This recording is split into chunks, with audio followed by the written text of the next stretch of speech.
mondiale. Je suis fasciné par ce que l'on peut apprendre des super-humains quant à nos propres capacités. Le professeur en sciences du sport, Greg White. Certaines personnes sont capables de faire des choses qui semblent impossibles et je cherche à comprendre pourquoi. Et la neuroscientifique Heather Berlin. Je veux trouver jusqu'à quel point on peut entraîner et développer le cerveau humain. Les 5 prétendants au titre de super-humains devront repousser les frontières du possible. C'est stupéfiant. C'était absolument incroyable. Seuls 2 d'entre eux seront sélectionnés pour l'affrontement final, Qu'est-ce que vous pensez de chacun? à l'issue duquel nos scientifiques désigneront l'ultime gagnant dans la catégorie capacité cérébrale. On est d'accord? Oui. Oui.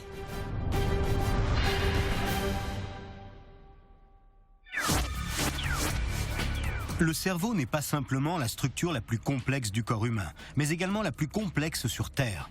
Ces 100 milliards de neurones appréhendent le monde et contrôlent nos actions. Des aires différentes sont responsables de fonctions diverses et variées. Chez les superhumains, des régions spécifiques du cerveau peuvent être plus développées que la normale. Le lobe pariétal pour l'arithmétique, l'aire de Broca pour le langage, le thalamus et les lobes frontaux pour la perception de la douleur, ou encore le lobe temporal pour la mémoire. Le cerveau compte un grand nombre de mystères. La mémoire photographique existe-t-elle vraiment? Pourriez-vous regarder ces 12 chiffres pendant seulement 1 seconde et vous souvenir de chacun d'entre eux? Impossible? Notre premier superhumain peut se rappeler 4 fois cette quantité et prétend posséder l'une des mémoires photographiques les plus puissantes et les plus rapides du monde. Le docteur Heather Berlin est à Munich afin d'enquêter sur les secrets de cette faculté. Dans la catégorie vitesse de mémorisation, Ramon Campayo ne détient pas un seul record, il les détient tous. Ramon est capable de se souvenir de plus de 20 000 mots après les avoir entendus une seule fois et de 48 chiffres après les avoir vus pendant seulement 1 seconde. En tant que neuroscientifique, je suis très intéressée par le cas de Ramon. Je veux essayer de comprendre s'il y a quelque chose de différent dans son réseau neuronal, ou bien si c'est une aptitude que tout le monde pourrait acquérir en s'entraînant beaucoup. Comment allez-vous? Enchantée de vous rencontrer. Heather va vérifier si Ramon peut vraiment se rappeler des séries entières de chiffres. Voici 18 chiffres binaires. De combien pouvez-vous vous souvenir après les avoir vus pendant seulement 3 secondes? Ramon dit qu'il peut se souvenir de 2 fois plus de chiffres. Cette expérience va déterminer s'il dit vrai.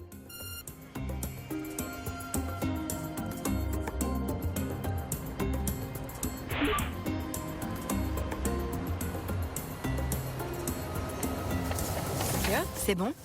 Allez, Vérifiez. allons-y. Waouh.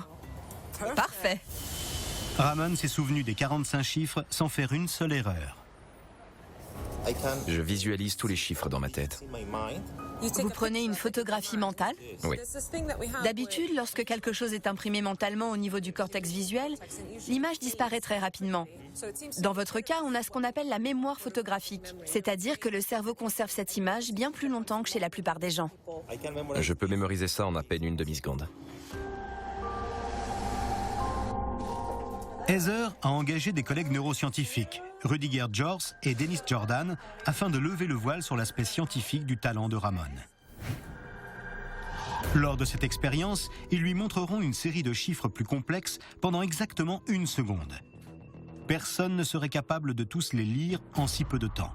La seule façon dont Ramon peut se souvenir de tous ces chiffres est non pas de les lire, mais de faire preuve d'une mémoire photographique qui permet de conserver les éléments dans sa tête.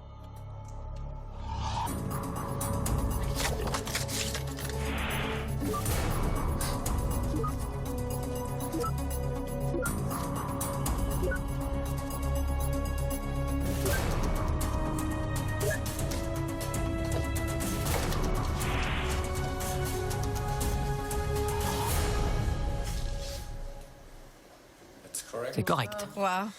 Très impressionnant. Le piège avec la mémoire, c'est la récupération des données.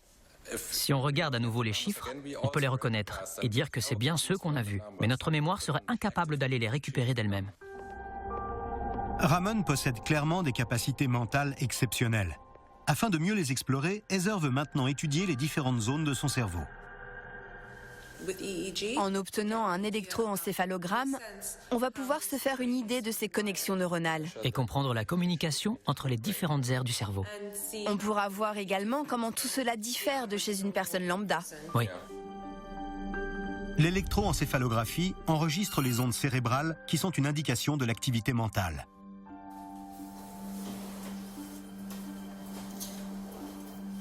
Nous allons observer ce qui s'active dans votre cerveau. D'accord. Chacun de ces 32 capteurs mesure les ondes cérébrales qui émanent des différentes zones du cerveau. On voit là l'échange d'informations entre les différentes parties du cerveau. Comme chez la plupart des gens, le cerveau de Ramon présente des connexions importantes entre les lobes frontaux, qui sont le siège du raisonnement, et le cortex visuel à l'arrière du cerveau. Mais en plus de ça, vous semblez aussi avoir beaucoup d'informations qui circulent entre les parties frontales et d'autres aires sensorielles de votre cerveau, en particulier ce qu'on appelle le cortex temporal et le cortex pariétal. Cela en dit bien plus long. Au cœur du lobe temporal réside le siège de la mémoire visuelle à court terme. Des connexions plus rapides et plus actives pourraient-elles jouer ici un rôle dans les capacités de Ramon? On a donc une configuration différente ici. Je suis content que les résultats soient concluants. Ils ont bien démontré la rapidité de mon cerveau. Il semble en effet que Ramon possède la mémorisation la plus rapide au monde. Un exploit hors du commun qui fait de lui un sérieux prétendant à l'affrontement final. Mais notre deuxième super-humain dans la catégorie capacité cérébrale sera-t-il encore plus exceptionnel?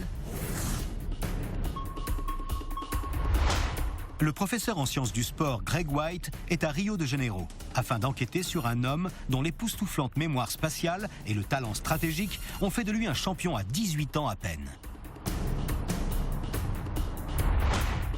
Gabriel Barbare est l'un des joueurs de Rubik's Cube les plus rapides du monde. Il peut résoudre ce casse-tête de manière fulgurante en 7 secondes et 78 centièmes. J'ai eu un Rubik's Cube il y a 30 ans de ça, quand j'étais petit. À cette époque, je pouvais en terminer un. Mais maintenant, ça me prendrait des jours.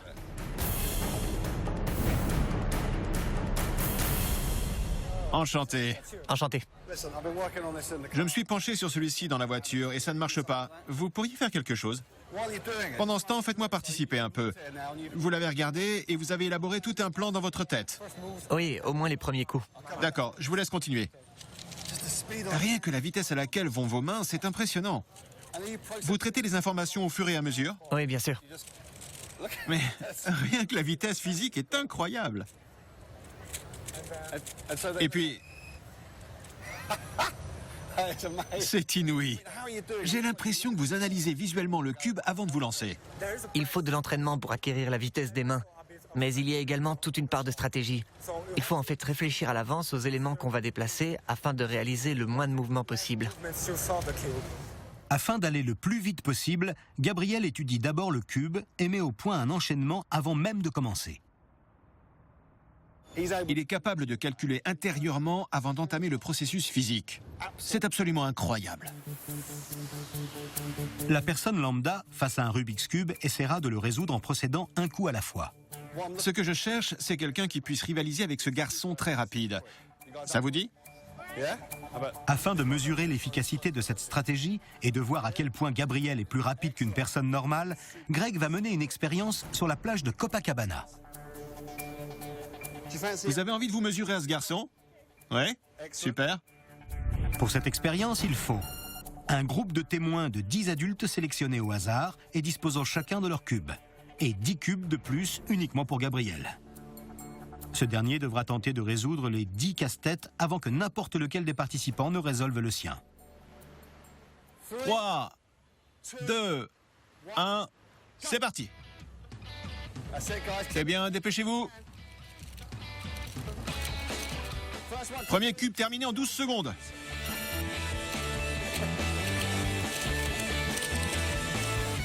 Deuxième cube, on est à 28 secondes. 5 cubes résolus, 1 minute et 11 secondes. 6 cubes.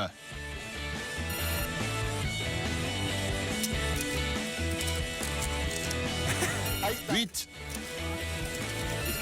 Il va atteindre 9 cubes, 2 minutes et 6 secondes. Et voilà le dernier cube, le 10e.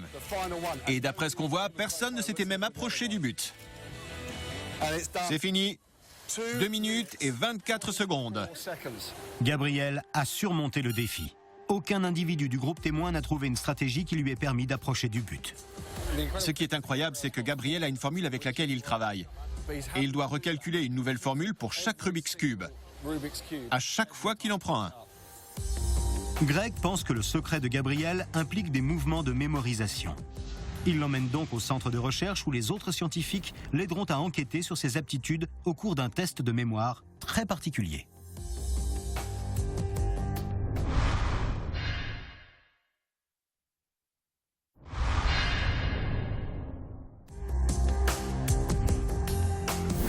Le deuxième superhumain de la catégorie capacité cérébrale, Gabriel Barbare, se trouve au centre de recherche où nos 3 scientifiques ont pour but de découvrir le secret de sa mémoire hautement spécialisée.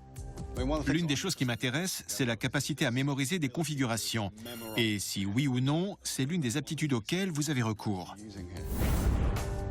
Pour cette expérience de mémorisation d'agencement visuel, il faut 5 cubes et un bandeau. Raoul va vous mettre ce bandeau sur les yeux. Et pendant ce temps, Heather va prendre l'un des cubes et modifier l'une de ses faces. Ce que l'on voudrait, c'est que sans avoir vu cette opération, vous nous disiez quelle face a été modifiée sur quel cube, d'accord? Mais en premier lieu, on va vous laisser le temps de mémoriser ces cubes. Ça marche? Oui.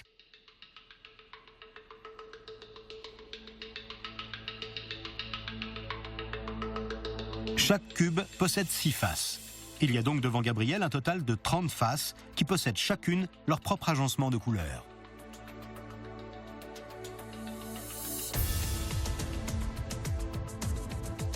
C'est bon. Vous êtes sûr? Oui. Vous n'aurez droit qu'à un essai. D'accord.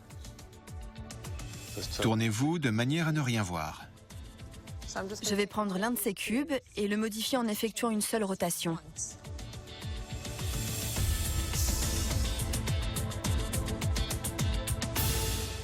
Cette face du cube du milieu a été modifiée.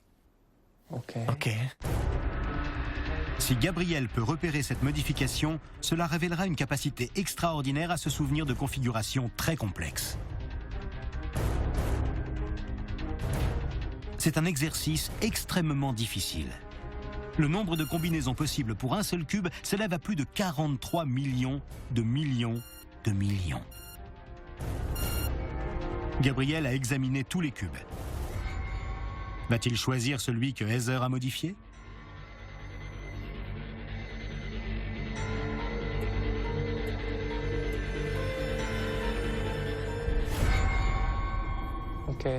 C'est ce cube-là.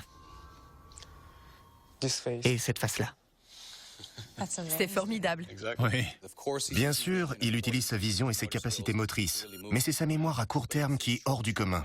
Il se souvient de plusieurs faces, de plusieurs couleurs, et distingue ce qui a changé ou pas. C'est fantastique. Je pense que cette expérience a été une vraie réussite. Je n'imaginais pas aller aussi vite, donc je suis assez surpris. La quantité d'énergie mentale que cet exercice requiert est impressionnante, tout comme la quantité d'informations qu'il faut garder en ligne, si je puis dire. C'est inouï. Pour ceux d'entre nous qui ont déjà du mal à se souvenir où ils ont mis leurs clés ou leur téléphone, c'est assez époustouflant. Comment vous arrivez à faire ça? Est-ce que c'est grâce au rapport entre les couleurs, les diagonales, les formes qui peuvent en ressortir? En fait, j'ai une lettre pour chaque couleur. L'agencement de couleurs aboutit du coup à un agencement de lettres. Et j'obtiens donc des mots que je retiens mieux. Ça fonctionne très bien. Gabriel se souvient donc des combinaisons en attribuant une lettre à chaque couleur. Par exemple, la lettre V pour la couleur verte. De là, il peut créer des mots qui lui restent en tête. Je pense qu'il y a plein de facteurs qui entrent en jeu. Il a la vision, le langage, les lettres, et il les intègre tous dans cette mémoire surhumaine. Développer une stratégie aussi efficace est impressionnant. C'est fantastique! Mais le cerveau hautement programmé de Gabriel sera-t-il suffisant pour lui valoir une place dans l'affrontement final? Le troisième prodige cérébral va-t-il mettre la barre encore plus haut? Heather Berlin est à Londres pour étudier le cas d'un guerrier Shaolin qui prétend braver la douleur grâce à ses seules capacités cérébrales.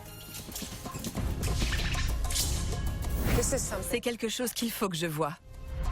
Le Britannique de 24 ans, Matthew Hammett, est la première personne hors de Chine à avoir fait une tournée au sein d'une équipe de démonstration de Kung Fu Shaolin, un art martial traditionnel qui, depuis des générations, enseigne la suppression de la douleur. Depuis l'âge de 11 ans, j'ai voulu partir en Chine et devenir guerrier Shaolin. Lorsque j'en ai eu 16, j'ai quitté l'école et peu de temps après, j'ai intégré un temple Shaolin où je suis resté 4 ans. L'entraînement était très intensif. L'une des capacités de Matthew est de supporter une douleur bien plus importante que ne pourrait le faire une personne lambda. Qu'est-ce que vous allez me montrer? En gros, j'utilise une forme de méditation appelée le Qigong. Ça permet à mon corps de ressentir la douleur avant même qu'elle n'arrive et du coup de mieux la contrôler.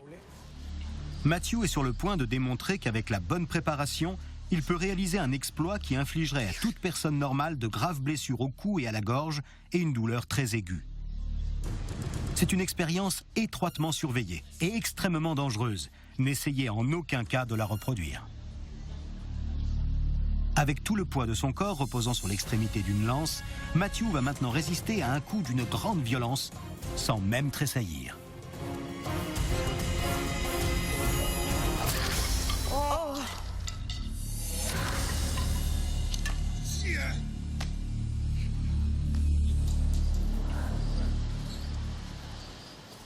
C'était prodigieux. Merci.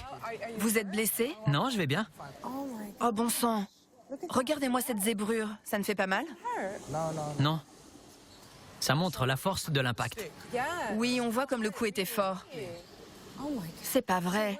Qu'est-ce qui se passerait si moi, j'essayais de faire ça maintenant? Je pense que vous pourriez le faire, mais vous savez que ce serait très dangereux. Si ça tournait mal, cette lance vous transpercerait la gorge.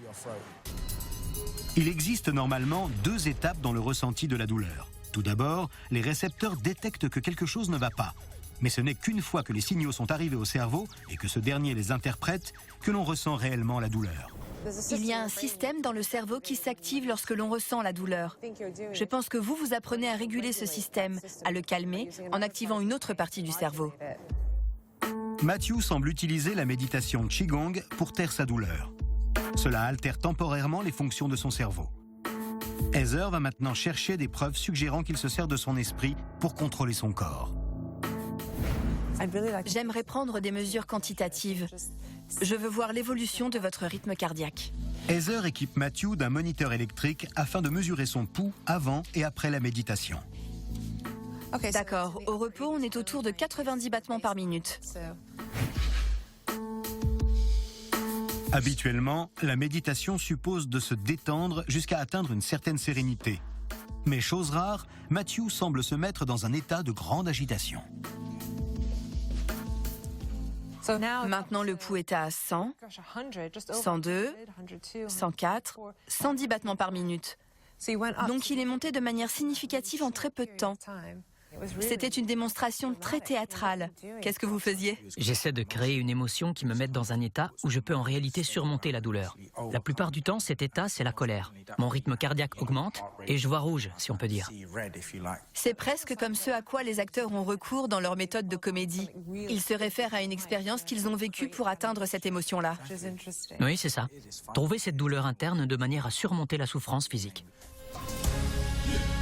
Cette capacité surhumaine à utiliser l'imagination pure et dure pour contrôler le corps et l'esprit est une capacité que Heather veut explorer davantage.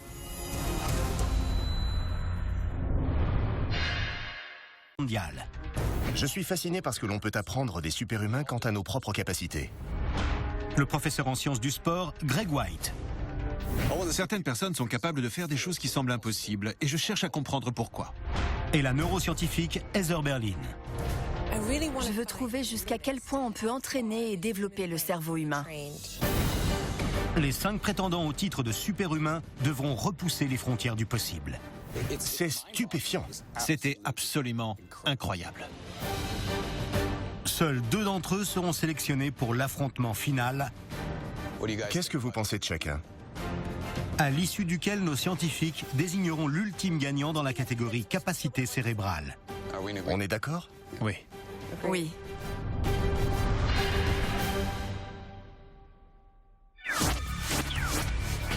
Le cerveau n'est pas simplement la structure la plus complexe du corps humain, mais également la plus complexe sur Terre. Ces 100 milliards de neurones appréhendent le monde et contrôlent nos actions.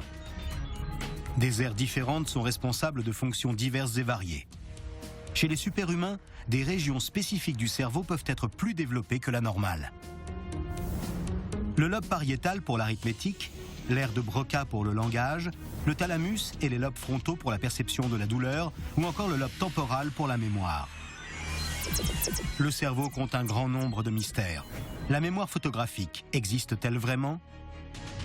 Pourriez-vous regarder ces 12 chiffres pendant seulement une seconde et vous souvenir de chacun d'entre eux ? Impossible ? Notre premier superhumain peut se rappeler 4 fois cette quantité et prétend posséder l'une des mémoires photographiques les plus puissantes et les plus rapides du monde. Le docteur Heather Berlin est à Munich afin d'enquêter sur les secrets de cette faculté. Dans la catégorie vitesse de mémorisation, Ramon Campayo ne détient pas un seul record, il les détient tous. Ramon est capable de se souvenir de plus de 20 000 mots après les avoir entendus une seule fois et de 48 chiffres après les avoir vus pendant seulement une seconde. En tant que neuroscientifique, je suis très intéressée par le cas de Ramon. Je vais essayer de comprendre s'il y a quelque chose de différent dans son réseau neuronal, ou bien si c'est une aptitude que tout le monde pourrait acquérir en s'entraînant beaucoup. Comment allez-vous? Enchantée de vous rencontrer. Heather va vérifier si Ramon peut vraiment se rappeler des séries entières de chiffres. Voici 18 chiffres binaires. De combien pouvez-vous vous souvenir après les avoir vus pendant seulement 3 secondes? Ramon dit qu'il peut se souvenir de 2 fois plus de chiffres. Cette expérience va déterminer s'il dit vrai.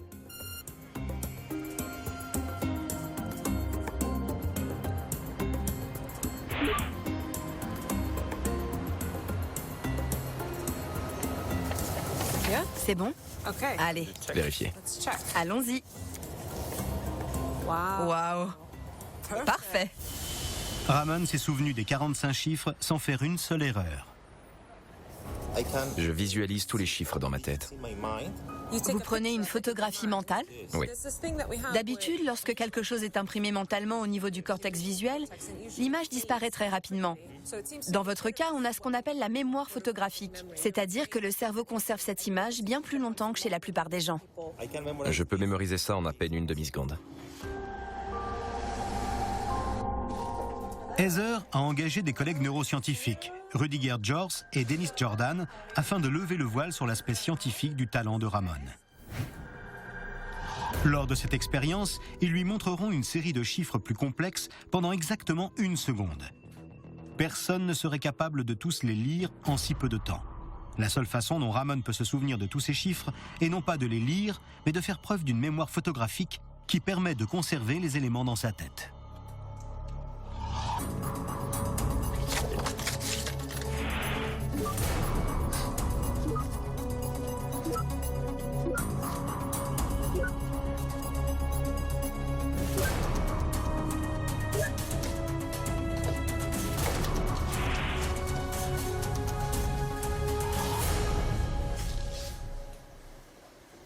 C'est correct. Waouh. Très impressionnant. Le piège avec la mémoire, c'est la récupération des données. Si on regarde à nouveau les chiffres, on peut les reconnaître et dire que c'est bien ceux qu'on a vus. Mais notre mémoire serait incapable d'aller les récupérer d'elle-même. Ramon possède clairement des capacités mentales exceptionnelles. Afin de mieux les explorer, Heather veut maintenant étudier les différentes zones de son cerveau. En obtenant un électroencéphalogramme, on va pouvoir se faire une idée de ces connexions neuronales. Et comprendre la communication entre les différentes aires du cerveau. On pourra voir également comment tout cela diffère de chez une personne lambda. Oui. L'électroencéphalographie enregistre les ondes cérébrales qui sont une indication de l'activité mentale.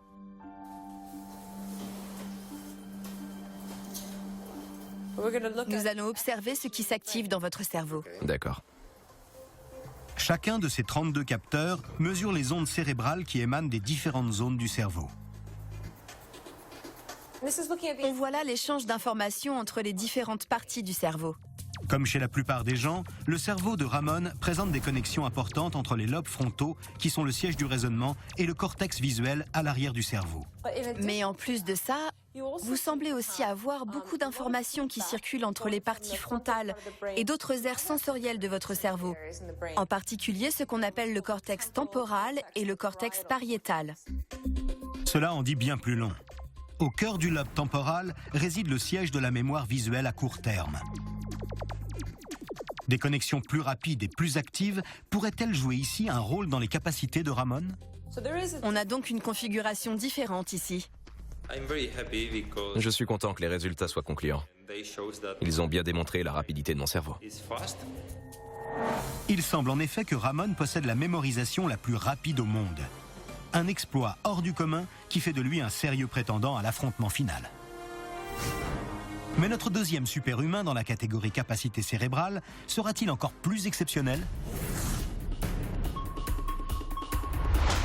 Le professeur en sciences du sport Greg White est à Rio de Janeiro afin d'enquêter sur un homme dont l'époustouflante mémoire spatiale et le talent stratégique ont fait de lui un champion à 18 ans à peine. Gabriel Barbare est l'un des joueurs de Rubik's Cube les plus rapides du monde. Il peut résoudre ce casse-tête de manière fulgurante en 7 secondes et 78 centièmes. J'ai eu un Rubik's Cube il y a 30 ans de ça, quand j'étais petit. À cette époque, je pouvais en terminer un. Mais maintenant, ça me prendrait des jours.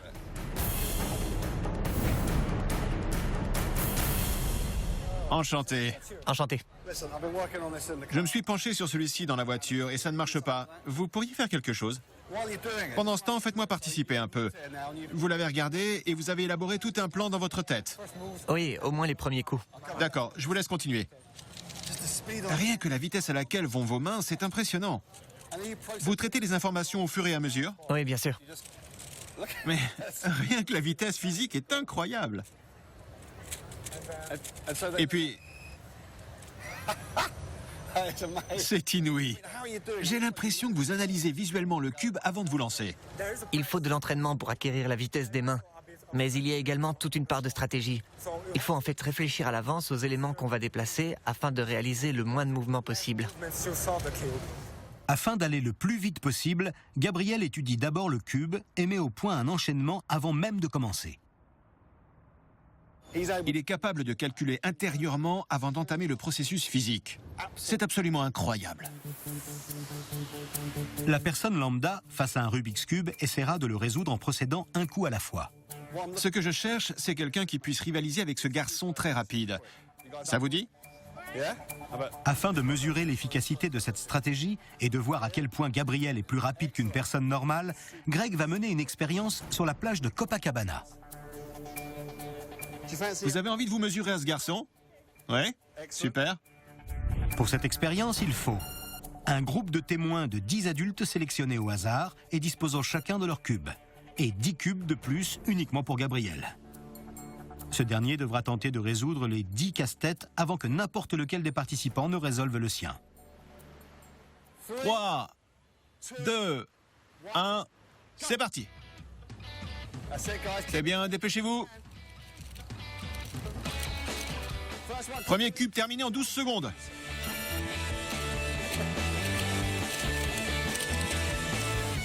Deuxième cube, on est à 28 secondes. 5 cubes résolus, 1 minute et 11 secondes. 6 cubes.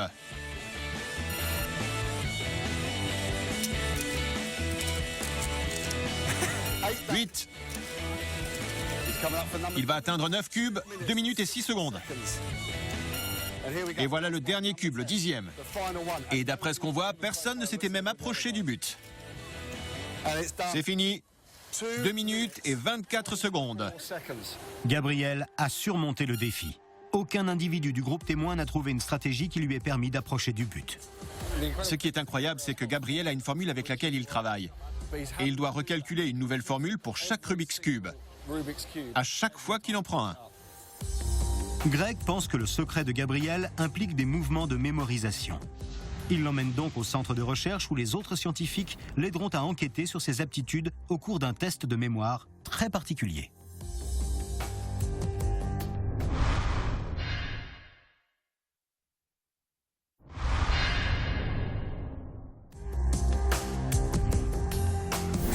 Le deuxième superhumain de la catégorie capacité cérébrale, Gabriel Barbare, se trouve au centre de recherche où nos 3 scientifiques ont pour but de découvrir le secret de sa mémoire hautement spécialisée.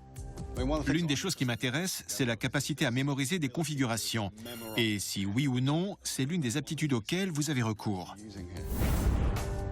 Pour cette expérience de mémorisation d'agencement visuel, il faut 5 cubes et un bandeau. Raoul va vous mettre ce bandeau sur les yeux. Et pendant ce temps, Heather va prendre l'un des cubes et modifier l'une de ses faces.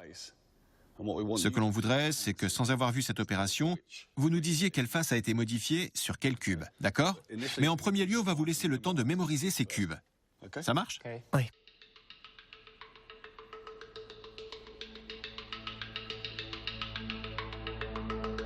Chaque cube possède 6 faces. Il y a donc devant Gabriel un total de 30 faces qui possèdent chacune leur propre agencement de couleurs.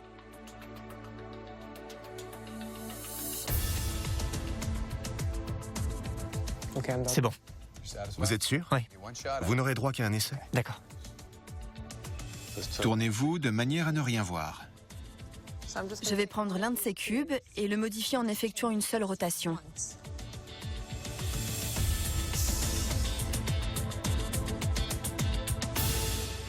Cette face du cube du milieu a été modifiée.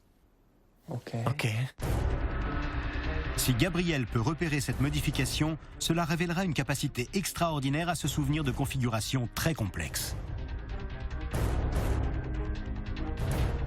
C'est un exercice extrêmement difficile. Le nombre de combinaisons possibles pour un seul cube s'élève à plus de 43 millions de millions de millions. Gabriel a examiné tous les cubes. Va-t-il choisir celui que Heather a modifié ?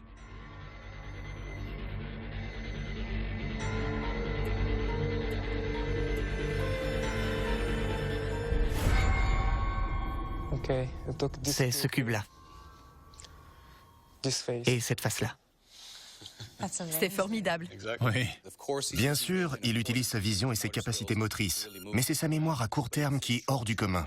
Il se souvient de plusieurs faces, de plusieurs couleurs, et distingue ce qui a changé ou pas. C'est fantastique. Je pense que cette expérience a été une vraie réussite. Je n'imaginais pas aller aussi vite, donc je suis assez surpris. La quantité d'énergie mentale que cet exercice requiert est impressionnante, tout comme la quantité d'informations qu'il faut garder en ligne, si je puis dire. C'est inouï. Pour ceux d'entre nous qui ont déjà du mal à se souvenir où ils ont mis leurs clés ou leur téléphone, c'est assez époustouflant. Comment vous arrivez à faire ça? Est-ce que c'est grâce au rapport entre les couleurs, les diagonales, les formes qui peuvent en ressortir? En fait, j'ai une lettre pour chaque couleur. L'agencement de couleurs aboutit du coup à un agencement de lettres. Et j'obtiens donc des mots que je retiens mieux. Ça fonctionne très bien. Gabriel se souvient donc des combinaisons en attribuant une lettre à chaque couleur. Par exemple, la lettre V pour la couleur verte. De là, il peut créer des mots qui lui restent en tête. Je pense qu'il y a plein de facteurs qui entrent en jeu.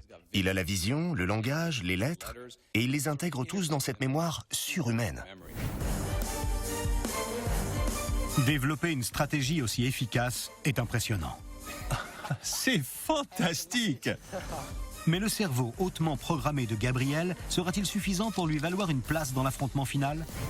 Le troisième prodige cérébral va-t-il mettre la barre encore plus haut? Heather Berlin est à Londres pour étudier le cas d'un guerrier Shaolin qui prétend braver la douleur grâce à ses seules capacités cérébrales. C'est quelque chose qu'il faut que je voie. Le Britannique de 24 ans, Matthew Hammett, est la première personne hors de Chine à avoir fait une tournée au sein d'une équipe de démonstration de Kung Fu Shaolin, un art martial traditionnel qui, depuis des générations, enseigne la suppression de la douleur. Depuis l'âge de 11 ans, j'ai voulu partir en Chine et devenir guerrier Shaolin. Lorsque j'en ai eu 16, j'ai quitté l'école et peu de temps après, j'ai intégré un temple Shaolin où je suis resté 4 ans. L'entraînement était très intensif. L'une des capacités de Matthew est de supporter une douleur bien plus importante que ne pourrait le faire une personne lambda. Qu'est-ce que vous allez me montrer? En gros, j'utilise une forme de méditation appelée le Qigong. Ça permet à mon corps de ressentir la douleur avant même qu'elle n'arrive et du coup de mieux la contrôler. Matthew est sur le point de démontrer qu'avec la bonne préparation, il peut réaliser un exploit qui infligerait à toute personne normale de graves blessures au cou et à la gorge et une douleur très aiguë. C'est une expérience étroitement surveillée et extrêmement dangereuse. N'essayez en aucun cas de la reproduire. Avec tout le poids de son corps reposant sur l'extrémité d'une lance, Matthew va maintenant résister à un coup d'une grande violence, sans même tressaillir.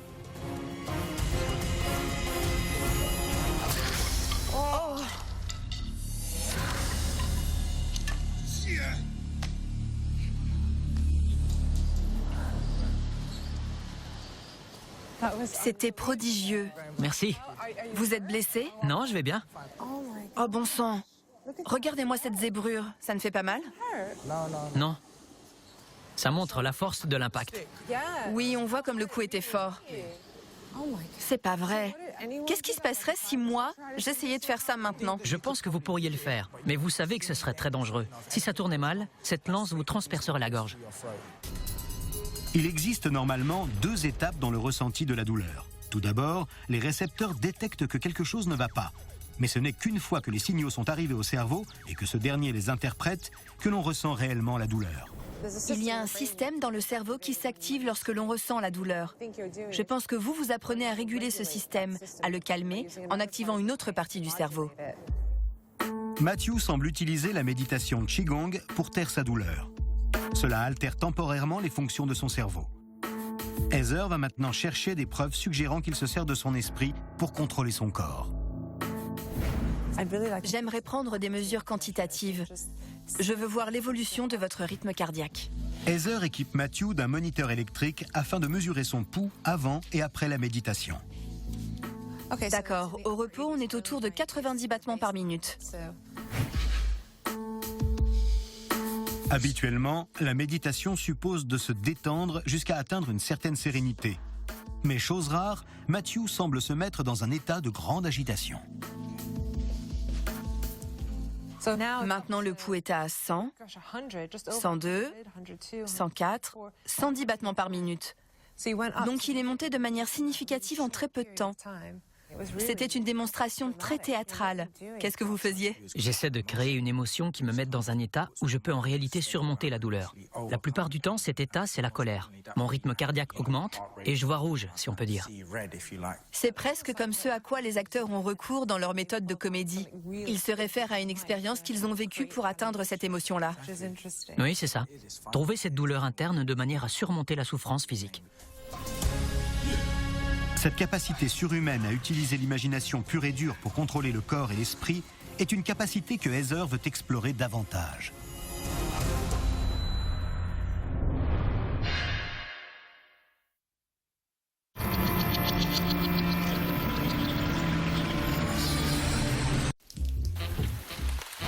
La météo, croyez-moi, est encore plus imprévisible que votre partenaire. La météo est à l'origine d'un très grand nombre de mystères, mais les plus étonnants sont ses étranges formations. Et l'erreur est inévitable dès qu'on prétend anticiper l'imprévisible. Là, il faut qu'on prévoie les sauterelles. D'ailleurs, si Miss Météo avait raison, ça fait longtemps qu'on l'appellerait Madame Soleil. En même temps, quelle idée de se servir d'une boule de cristal embuée. Regardez ça. Une chose est sûre. L'éclair le plus incroyable, c'est la foudre volcanique. C'est la météo qui rend la Terre si lunatique. Bon sang, jamais vu ça. Quand je vois ça, quand j'entends ça, quand je sens cette puissance, je me sens vraiment incroyablement petit sur cette planète. Laissez-vous surprendre par les couleurs du temps. Le ciel nous est tombé sur la tête. Saison 3 inédit. Demain à 20h45 sur Discovery Science. Ce bateau est incroyable. Partout, on voit des choses qu'on n'a jamais vues. J'ai jamais vu un bateau pareil avec une telle cargaison. C'est le calme avant la tempête. Heureusement qu'il mange pas de soupe ce midi. Toi, petite, tu es de la dynamite.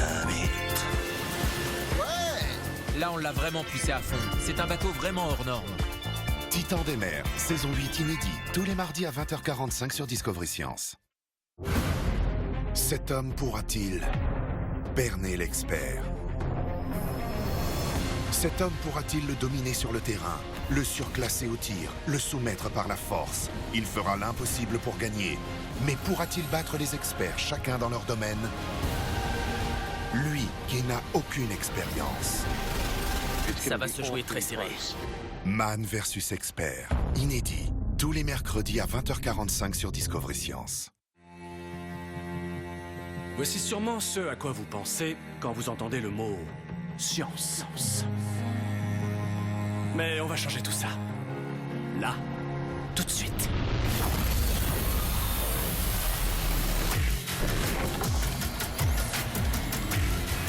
La science, c'est pour les rebelles.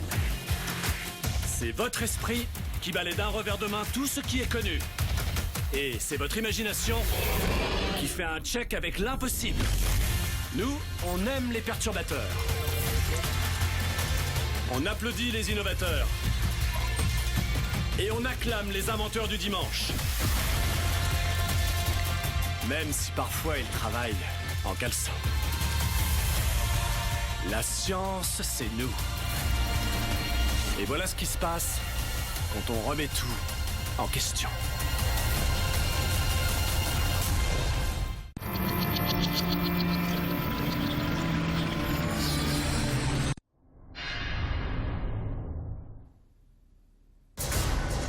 Au centre de recherche, les scientifiques sont sur le point d'étudier notre troisième superhumain dans la catégorie capacité cérébrale. Quel degré de douleur le guerrier Shaolin Matthew Ahmet peut-il vraiment supporter? Pour cette expérience, il faut un bâton en bois d'une masse volumique de 500 kg par mètre cube, une barre métallique d'une masse volumique de 7 tonnes par mètre cube et un assistant très compétent. Matthew va subir 2 chocs dont la douleur ira croissant. Tout d'abord, un coup infligé à l'aide de la barre en métal, puis un coup plus douloureux à l'aide du bâton en bois. Il se met en condition grâce à sa méditation Qigong.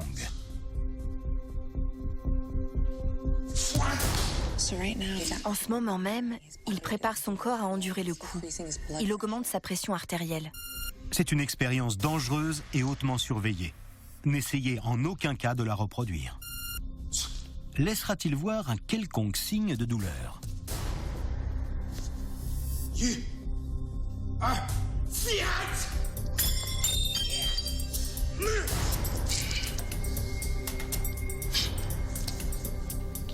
Et pourtant, on ne lit rien sur son visage. Ouais. Il n'a même pas besoin de masser la zone blessée. Pour lui, ce n'est rien. Franchement, c'est dangereux et douloureux. Pas seulement pour le crâne, mais aussi et surtout pour le cou. Ouais. Matthew va maintenant tenter de réprimer une douleur plus intense que ce que la plupart des hommes pourraient endurer. Un coup très violent entre les jambes. J'ai peur.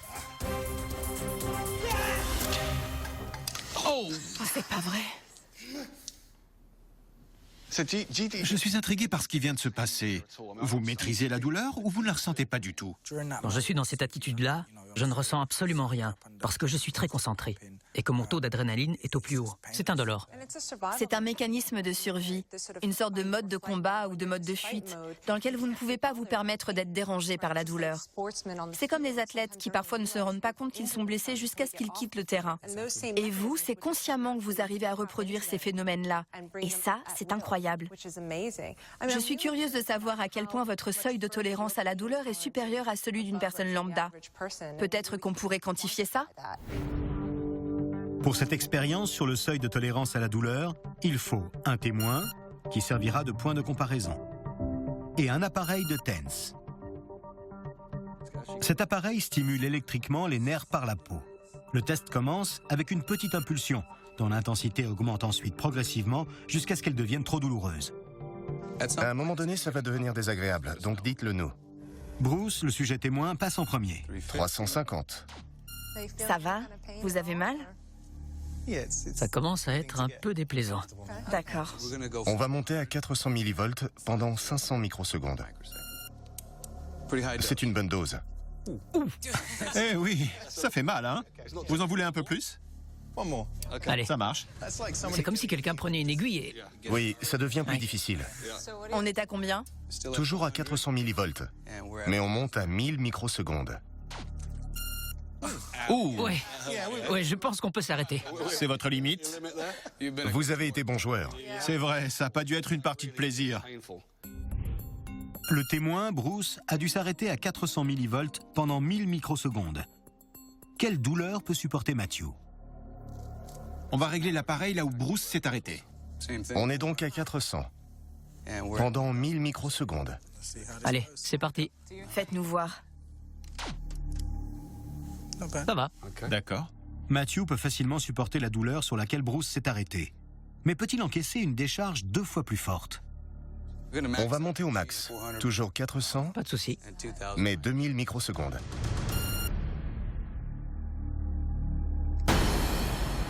Ça va? Oui, c'est comme une petite piqûre dans le bras. On ne peut pas régler l'appareil plus haut. Ça, c'est fou. Et puis surtout, ce maximum était 2 fois plus long que ceux que Bruce a endurés. C'est impressionnant. J'aurais pu faire 2 fois mieux si la machine m'y avait autorisé. Sur le plan physiologique, vous devriez être en train de hurler de douleur. Mais votre anticipation et la façon dont vous avez cadré la souffrance dans votre esprit changent totalement la manière dont vous la vivez. L'incroyable faculté de Matthew à chasser la douleur grâce à ses seules capacités cérébrales est incontestablement surhumaine. L'expérience a démontré que Matthew est doté d'aptitudes impressionnantes. Mais Matthew va-t-il se révéler être le plus extraordinaire de nos 5 sujets? Le docteur Raoul Jamdial, le docteur Heather Berlin et le professeur Greg White ont jusque-là évalué 3 de leurs 5 candidats dans la catégorie capacité cérébrale. Lesquels choisiront-ils pour les tests de l'affrontement final? Et qui décrochera le titre de superhumain dans cette catégorie? Au centre de recherche, le neurochirurgien Raoul Jamdial se prépare à examiner notre 4e candidat. Un homme au cerveau si rapide qu'on le surnomme la calculatrice humaine. Originaire de Cuba, Yusnie Vieira était déjà un prodige des mathématiques étant petit. Il détient aujourd'hui plusieurs records du monde grâce à sa capacité à calculer sur quel jour de la semaine tombe une date. Parlez-moi de votre faculté. Elle vous aide dans la vie de tous les jours? Comment vous vous en servez? J'adore les chiffres. Ils sont partout, c'est ma passion. C'est comme maîtriser un autre langage, le langage des chiffres. Donc je l'utilise partout où je vais et de cette façon, je suis plus efficace dans les décisions que je prends. Donc quand vous allez au restaurant avec des amis qu'il faut payer séparément, vous aidez tout le monde. Exactement. On est assez fascinés. On voudrait vous voir à l'œuvre. Vous êtes prêts? Oh que oui. Allez, c'est parti. Greg a un chronomètre. On va vous montrer 20 dates de notre siècle. Et vous allez nous dire sur quel jour de la semaine elles tombent. Ok. Pour cette expérience, il faut 20 dates du siècle en cours imprimées sur des cartes tenues par 10 volontaires. Combien de temps cela vous prendrait-il pour calculer que cette date tombera un dimanche? Vous êtes prêts? Oui, je suis prêt. Bien, on y va. Ok.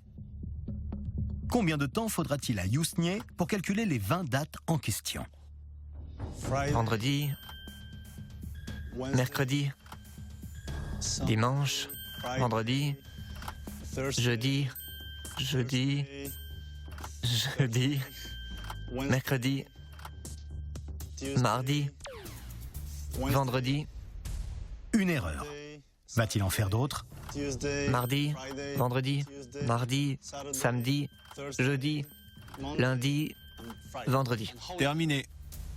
C'est fantastique. Vous avez donné 2 mauvaises réponses, mais c'est déjà incroyable à voir. En combien de temps? 29 secondes, 20 dates. Si tous les hommes pouvaient faire ça, on ne manquerait jamais nos anniversaires de mariage. Et les femmes seraient moins malheureuses. C'est vrai.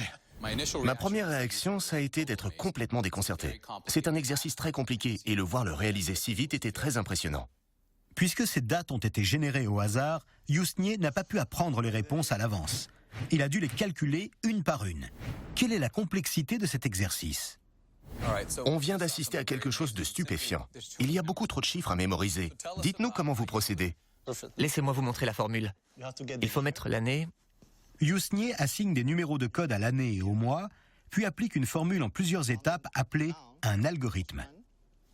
Quand on obtient l'addition totale, il faut diviser ce chiffre par 7, et avec le reste de la division, on obtient le résultat. Si le reste est 1... Si c'est 1, c'est lundi. Si c'est 2, c'est mardi, etc. Son algorithme tient debout. Beaucoup de mathématiciens vous le diraient. Mais ce qui m'impressionne, c'est l'application répétée si rapide de cet algorithme. On voudrait maintenant jeter un coup d'œil à l'intérieur de votre crâne. Essayer de comprendre quelle partie de votre cerveau est à l'origine de cet exploit. Ok. Ça vous tente? Oui. Raoul envoie Yusnie passer une IRM fonctionnelle du cerveau. Durant le passage de cette IRM, Yousnier effectue plusieurs calculs complexes. Maintenant, on va faire l'exercice du calendrier, d'accord? Oui. Raoul analyse les résultats de Yousnier avec le spécialiste en imagerie cérébrale Stuart Derbyshire. On a observé votre cerveau pendant que vous faisiez vos calculs calendaires, en s'intéressant au flux sanguin. Le sang se dirige vers la partie du cerveau que vous utilisez et on peut le détecter grâce à un système de couleurs. On aborde ce qu'on a trouvé? Allez. Très bien. Il s'est passé ce à quoi on s'attendait. Le lobe pariétal gauche, qui se trouve juste au-dessus de l'oreille, s'est activé. C'est le centre mathématique du cerveau. Il existe une aire de calcul qui se trouve là. L'activité dans cette zone du cerveau est normale, mais les résultats de Yousnier réservent une autre surprise. Qu'est-ce que vous pensez de l'activation de cette région-ci? Je ne m'y attendais pas vraiment. Oui, on voit une activité du cortex préfrontal gauche qui joue un rôle dans l'organisation. Yousnier semble utiliser ce qu'on pourrait appeler le feeling. Vous faites ça trop vite pour que ce ne soit que du calcul pur et dur. C'est vrai. Parfois, je me sers de mon instinct. Contrairement à la norme, Yousnier utilise également les fonctions supérieures des lobes frontaux telles que le jugement et l'intuition. Vous avez un sens mathématique très particulier. À côté du calcul de base, c'est comme si vous estimiez les chiffres. C'est fascinant. C'était une expérience formidable. Non seulement j'ai été capable de voir l'intérieur de mon cerveau, mais j'ai aussi vu quelles aires s'activaient lorsque je faisais mes calculs. Et ça, c'était plutôt génial. Avec ses multiples records du monde, Yousnier possède l'un des cerveaux les plus rapides de la planète. Il n'existe qu'un homme comme lui sur 7 milliards. Mais cela sera-t-il suffisant pour lui octroyer une place pour l'affrontement? Ou le candidat final rendra-t-il la décision des scientifiques encore plus difficile?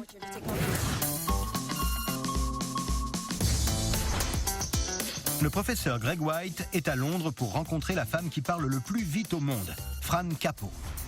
Fran est originaire de New York et peut débiter plus de 603 mots à la minute.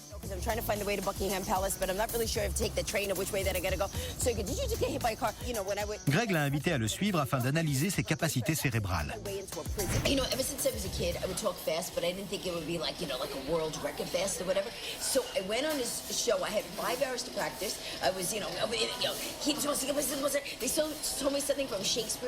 Un auditeur lambda comprend environ 250 mots à la minute.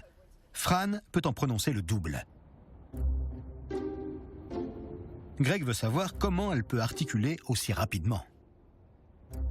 Pour cette expérience, il faut un studio d'enregistrement équipé d'un logiciel d'analyse vocale, un extrait de la pièce Hamlet de Shakespeare et un comédien entraîné pour établir la comparaison avec la diction de Fran. La professeure de phonétique Valérie Hazan, vous allez bien, aidera Greg à interpréter les résultats. J'ai choisi un extrait de Hamlet, la pièce de Shakespeare. Il est connu et plutôt simple. Je voudrais regarder les différences entre vous deux en termes de vitesse de lecture. La première à lire aussi vite qu'elle le pourra est la comédienne Emma. To be or not to be, that is a question whether it is noble in the mind to suffer the stings and arrows of outrageous fortune or to take arms against the sea of troubles by opposing in them. Bien joué. On va passer à vous, Fran. Aussi vite que possible. To be or not to be, that is a question whether noble in the mind to suffer the stings and arrows of outrageous fortune or to take arms against the sea of troubles by opposing in them. Bien plus rapide, ça c'est évident. J'ai trouvé que la différence était énorme. Et quand j'ai écouté Fran, j'ai eu le sentiment qu'elle ne disait qu'un seul mot extrêmement long. Il n'y avait absolument aucune pause. C'est vrai, c'est très frappant. Elle a un contrôle de son souffle incroyable. Elle a pris une grande inspiration avant de se lancer de manière à poursuivre son discours sans s'arrêter. La courbe d'onde de sa voix montre que lorsqu'elle parle à toute vitesse, Fran ne fait aucune pause entre les mots, comme le font la plupart des gens. Elle s'arrange cependant pour prononcer toutes les consonnes et toutes les voyelles. Les mâchoires bougent très peu. Elle maintient une clarté de diction en utilisant parfaitement sa langue et ses lèvres. Tous ces articulateurs permettent de sortir des sons clairs, mais sans trop de mouvement, car le mouvement réduira considérablement la vitesse. Cela démontre une très bonne motricité. Vous êtes très rapide et vous prononcez les mots avec précision. Dans le cerveau, l'aire de Broca, dans l'hémisphère gauche, est le siège du langage. Celle de Fran semble être bien plus développée que la normale. Elle détient le record du monde. On l'a vu parler 4 fois plus vite que ne peuvent le faire la plupart des humains. C'est un cas très intéressant. Il n'existe aucune personne comparable à Fran sur Terre. Voilà qui rendra la prochaine décision des scientifiques extrêmement difficile, car des 5 super-humains, chacun excellent dans son domaine, ils doivent maintenant en choisir 2 pour l'affrontement final, les tests qui permettront de choisir le gagnant ultime dans la catégorie capacité cérébrale. Quels seront ces 2 individus ?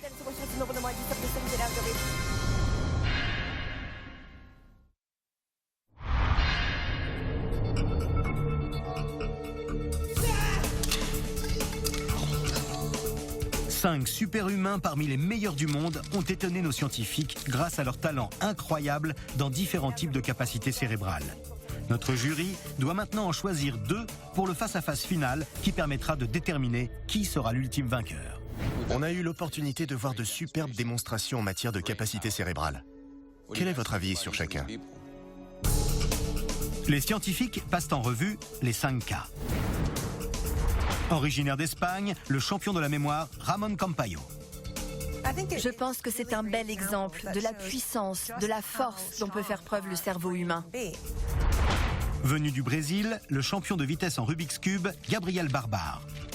Sa mémoire spatiale est un atout incontestable, mais il l'utilise en association avec une mémoire émotionnelle et avec le langage. Et ça, c'est très impressionnant. De Grande-Bretagne, un maître dans le domaine de suppression de la douleur, Matthew Hammett. Le pouvoir que son esprit exerce sur son corps est quelque chose d'unique.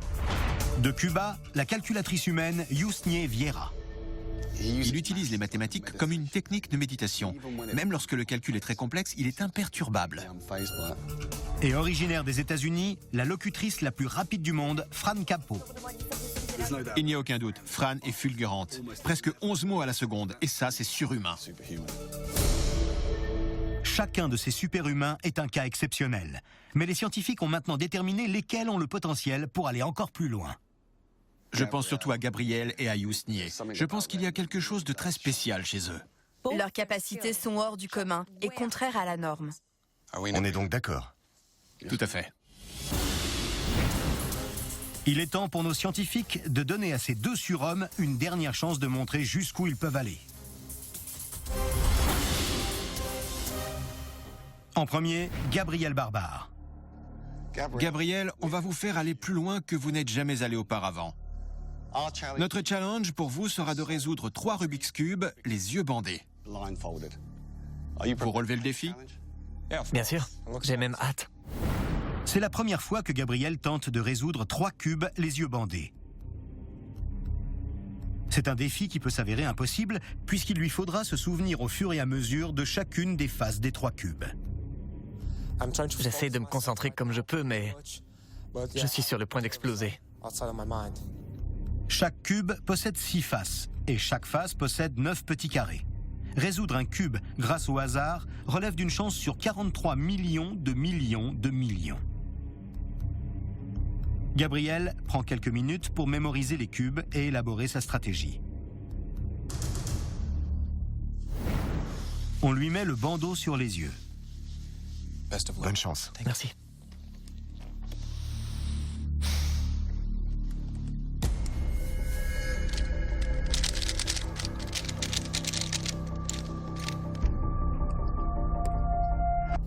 Je me demande ce qu'il fait.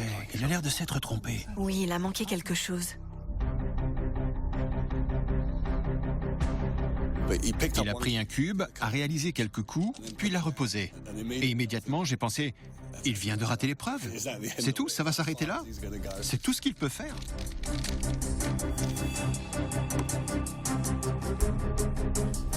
Il procède par étapes. On a sous-estimé le garçon.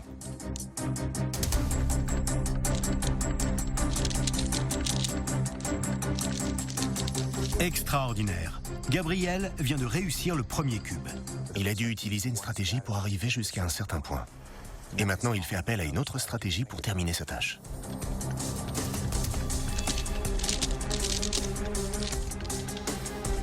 Gabriel réussit le deuxième cube. Pourra-t-il résoudre le troisième ?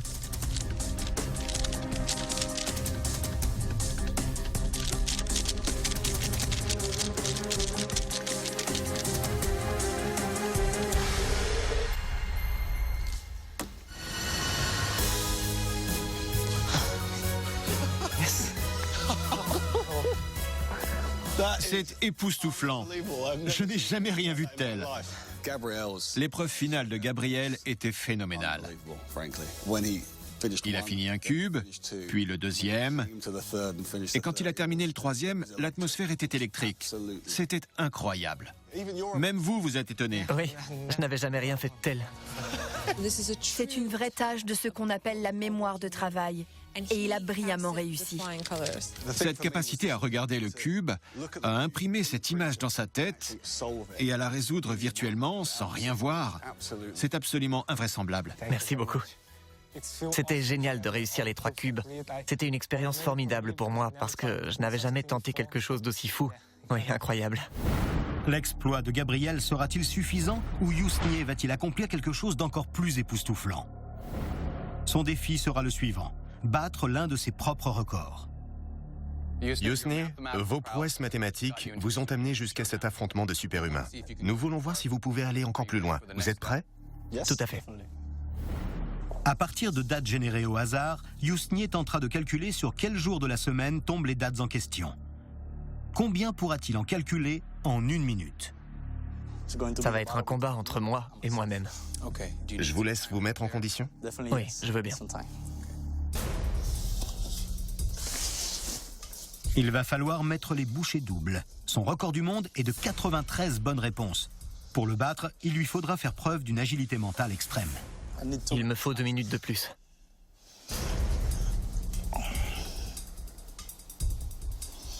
Ce qui sépare Yousnier de son nouveau record du monde, c'est la vitesse de son cerveau. Ok, on y va. 1, 2, 3, partez. Cette fois, au lieu de concerner une période d'1 siècle, les dates s'étalent sur 500 ans. Pour chacune des dates générées au hasard et affichées sur l'écran, Yousnier effectue son calcul en 7 étapes avant d'appuyer sur la touche qui correspond au jour de la semaine. Il fait presque 2 calculs à la seconde.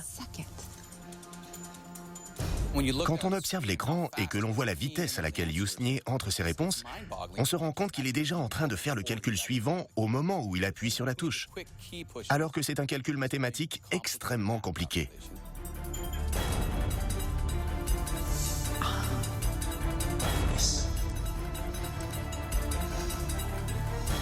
Il est bien parti pour battre son record. Quelle concentration!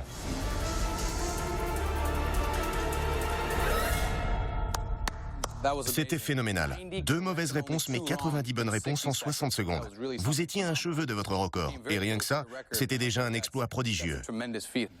Voir Yousnier passer tout près de son record était extraordinaire. Parfois, le cerveau acquiert des capacités supérieures dans une tâche en particulier et fait de l'individu en question la personne la plus douée au monde dans cette tâche-là. On sentait cet instinct, ce rythme, cette cadence dans la façon dont vous meniez vos calculs.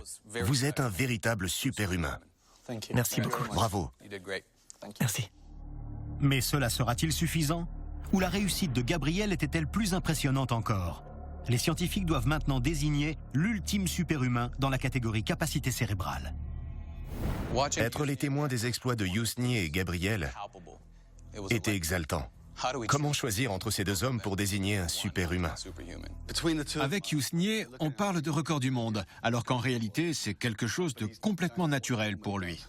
Il n'a pas battu son record, mais rien que la capacité de faire ce qu'il fait, c'est déjà inouï. Et Gabriel? 3 cubes, les yeux bandés, ça, pour moi, ça dépasse le surhumain. Il y avait plein d'aptitudes qui sont entrées en jeu, et associées les unes aux autres, elles ont donné cette véritable apothéose. Mais un seul peut gagner. C'est l'heure de choisir entre ces 2 super-humains. On est d'accord? Oui. En s'appuyant sur tous les tests menés, il est temps de découvrir qui a été choisi. On a été absolument impressionnés par vos 2 talents. Gabriel, l'idée même de résoudre 3 Rubik's Cube les yeux bandés. Le traitement cognitif, la mémoire et la coordination que ça implique, c'était révolutionnaire. Yousnier, vos capacités mathématiques sont prodigieuses. Et le fait de vous mesurer à votre propre record et de le manquer de si peu montre des aptitudes et une assurance incroyables. Merci beaucoup. L'ultime super-humain dans la catégorie capacité cérébrale est...